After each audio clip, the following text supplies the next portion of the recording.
இவ்ளோ அவசரமா எங்க கிளம்பிட்டு இருக்கேன்னு பார்க்குறீங்களா? அது ஒண்ணும் இல்ல. இந்த நல்ல ட்ரெஸ் போட்டாலே 4, 5 ஃபோட்டோ, வீடியோ எடுக்கலாம்னு மனசு ஆறவே ஆறாது.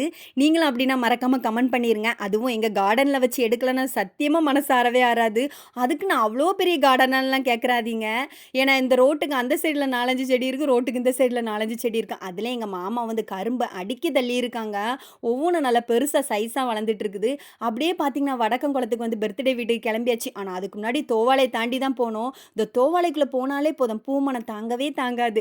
அவ்ளோ பண்டல் பண்டலா வச்சிருப்பாங்க. நாங்களும் ஒரு பண்டல் வாங்கியாச்சு. ஆனா அந்த பண்டல பார்த்தாலே வடிவேல் சார் காமெடி தான் ஞாபகம் வரும். பூக்குள்ள வந்து பேப்பர் பதிஞ்சு வச்சிருக்குது. ஆனா எனக்கு இந்த இடத்துல கிராஸ் பண்ணும்போதெல்லாம் அந்த காமெடிய நெனச்சு நான் சிரிச்சுக்கிடுவேன். அப்படியே வந்து பூவெல்லாம் வாங்கி கட் பண்ணி வச்சாச்சு. அதுக்கு முன்னாடி டீ கடையில பிரேக் போட்டு டீ, வடை எல்லாம் சாப்பிட்டுட்டு தான் கெளம்புனோம். பர்த்டே பாய பார்க்கலான்னு பார்த்தா, பர்த்டே பாய் ஒரே அழுக. ரொம்ப டயர்டா இருந்தாங்க. அப்படியே அவனையும் பார்த்துட்டு எடுத்துட்டு கொஞ்சிட்டு விஷ் பண்ணிட்டு அங்கருந்து சாப்பிட்டுட்டு எடுத்துட்டு கெளம்பியாச்சு. இன்னைக்கு சாப்பாடு வேற லெவல்ல இருந்து. பரோட்டானா யாருக்கு தான்